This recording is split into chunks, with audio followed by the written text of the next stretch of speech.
The Temple Mount is perhaps the most contested piece of real estate in the world.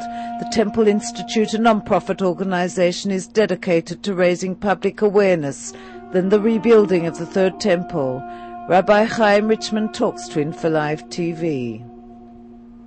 The Temple Institute is a very unique organization because it was founded with the sole purpose of doing as much as possible to raise the consciousness for the Jewish people and really for the whole world as to the central role that the Holy Temple plays in the life of mankind. And this is really a basic principle of Jewish faith, that the Holy Temple is not just some magnificent synagogue. It really wasn't a synagogue at all, or just some beautiful building rooted in the biblical past of the Middle East, but rather it's seen by the Torah as the vehicle that brings about a certain spiritual reconciliation between all of mankind and God. And of course, every prophet of Israel tells us that the time will come when the temple will again be rebuilt, and actually it's the era, the epic of the Third Temple, which is seen, for example, when we study Isaiah, as the time which will be unparalleled in human history, when all mankind will be at peace and united in the recognition of God. So everything that we do is really about the restoration of the promise of the temple. There's a number of ways that we go about this. The production of educational materials and curriculum that are used all over the world, and conferences and publications. But the main focal point of our work, where we're standing right now, is actually the reconstruction of vessels that can actually be used in the Holy Temple.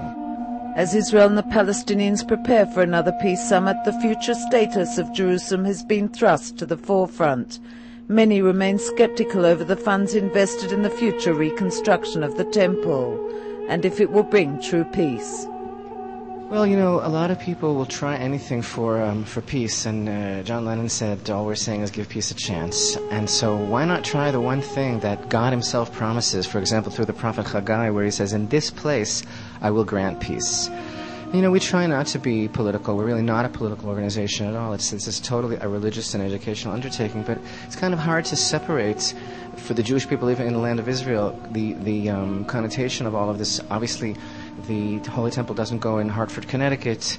It goes here on the Temple Mount, which is something that God himself declared. But basically, the idea is that, you know, we're really just trying to do everything possible as a declaration of our faith, that we believe that this is the destiny of the Jewish people. And you know, Rabbi Shlomo Carlebach of blessed memory used to say something very beautiful. When confronted with this question, you know, we look at the geopolitical reality today, and it's the very last thing in the world that anyone expects is that there be some sort of situation wherein the Jewish people could rebuild the Holy Temple. He used to say, you know what, if we're the people that we're really supposed to be, the Muslims would come to us and say, could you please build the Holy Temple on this mountain and bring the divine presence back into the world? Because the Jewish people are instructed in the Torah to be a light to the nations. What does that mean? You know, we're called a kingdom of priests and a holy people, the chosen people. Now, not everyone is comfortable with that appellation. I woke up one morning and there it was. I didn't fill out a form. And it doesn't mean that we're the best pediatricians and Wall Street brokers and film producers. We happen to be that also, but that might be a coincidence. But what it really means is that God has chosen the Jewish people to be the vehicle throughout the saga of human history, wherein he proclaims to the whole world that he exists. And you know what? When you look at a Jew in the world today, there's no other explanation for the fact that we're here except that there's a God in the world. And really, the Holy Temple is not an ethnocentric thing. It's not only for the Jewish people. When the Holy Temple stood, Isaiah says, my house shall be called a house of prayer for all people. And the whole world streamed there to engage in this direct relationship with God. And this is what we're promised when the Holy Temple is built, that it will once again become the focal point of the spiritual energy of mankind. Years of research are invested into studying the various artifacts, musical instruments, vessels and robes worn, the metals, precious gems and cloth used. Once complete, craftsmen and artisans set about executing them accordingly. Things that we are working on here and that are displayed and that have been seen by people from all over the world are not merely replicas or copies or models, but they're actually real, so they can actually be used in the Holy Temple. In other words, they are made according to the exact requirements of Jewish law, so that they, to use the phrase, are actually kosher and can actually be functional in the Holy Temple. And that is really what catapults this project into an exercise in not only faith but action as well. Here we have one of the most magnificent vessels of the Holy Temple, it's the table of the showbread that sits in the sanctuary itself, in the holy area of the Holy Temple. The Bible describes to us in the book of Exodus that there's a golden table on which are placed 12 loaves of specially baked bread, which represent the 12 tribes of Israel. And these breads, called the showbread, are to be displayed before the Shekhinah, the divine presence in the Holy Temple at all times. This is a lyre as opposed to a harp. The lyre has 10 strings, and this actually is the instrument which in Jewish tradition is associated with King David. And in fact, there is a teaching in the Talmud that King David had a lyre suspended above his bed, and that at midnight a north wind blew on it of its own accord and woke him up, and in those wee hours he did his own private meditation with God and wrote the book of Psalms. So this is actually the lyre of King David. One of the best examples of the complex research involved in every item is when it comes to the garments of the high priest. Here the Bible uses words referring to the colors of the weavings, the blue and the crimson and the scarlet. We know that these come from certain plants and certain animals, and there's a great deal of mystery regarding what these colors are.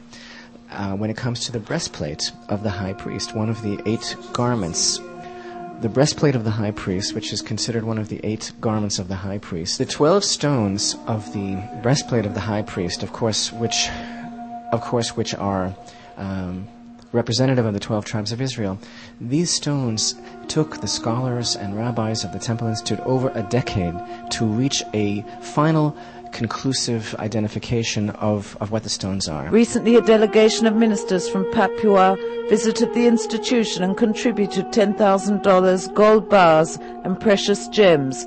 Richman says people from many countries and all walks of life identify and support the cause. This is definitely a phenomena that we have seen over the years, which really makes perfect sense, because the Holy Temple is like a magnet that attracts people from all over the world. As we mentioned earlier, the verse in Isaiah, "My house shall be called a house of prayer for all people." We have many people from all over the world that are extremely supportive and interested in the concept of the Holy Temple. And I think on a level of prophetic fulfillment, this is a very, very beautiful thing. We have people from all walks of life, from all over the world, who feel so motivated to do something to identify with the Jewish people and with the God of Israel. Really over 35 countries from all over the world, from as far away as India, and now, as you mentioned, Papua, many people throughout North America, all over Europe, many people from Qatar, which is kind of a surprise, as you can imagine, have come forward. Also, most recently, Papua and India, some from Indonesia, and even we had once a delegation from Mongolia. Whatever the outcome of peace negotiations, Jerusalem will always remain the heart and soul of the Jewish people. And as Richman says, one nation, really walking together as one people, around one heart. The eyes of the world are really on the developments in Jerusalem. Jerusalem, the very word, is like a symphony to the ear for all people who really feel connected to the Bible. It's mentioned over 700 times in the Bible, and it's always synonymous with everything really that's good and right in the world. And the only city, of course, that was called the city of God, that God himself chose. But why, when we think about it? What is so special about Jerusalem? And we have to realize it is the secret that lies in its heart, the enigma of the Holy Temple, and the promise of living life on a whole different level of fulfillment. And that's really what the concept of the temple is all about. And when we look in earlier history and we look at the idea of the Jewish people having exited Egypt, building the tabernacle in the desert, that's this idea of one nation really walking together as one man around one heart with God in its midst. And that message is not only for the Jewish people, but for the whole world.